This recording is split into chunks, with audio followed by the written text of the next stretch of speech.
నేను ఇక్కడికి వచ్చేవాడిని, లీక్వాన్యూ గారిని కలిసేవాడిని.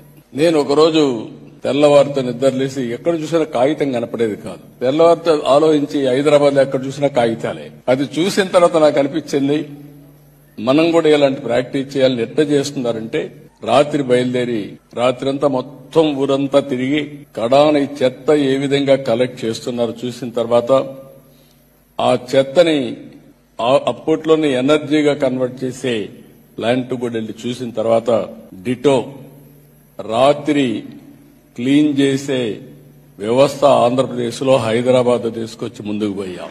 అది వచ్చిన తర్వాత చాలా సార్లు నేను అప్పుడప్పుడు ఇక్కడికి వచ్చేవాడిని. లీక్వాన్యూ గారు అందరికీ వచ్చిన వాళ్ళందరికీ చెప్పేవాడు, ఇండియాలో చాలా మంది పాలిటీషియన్స్ వస్తారు, సీఎంలు వస్తారు, వచ్చి ముస్తాఫా షాపు పోయి షాపింగ్ చేస్తారు,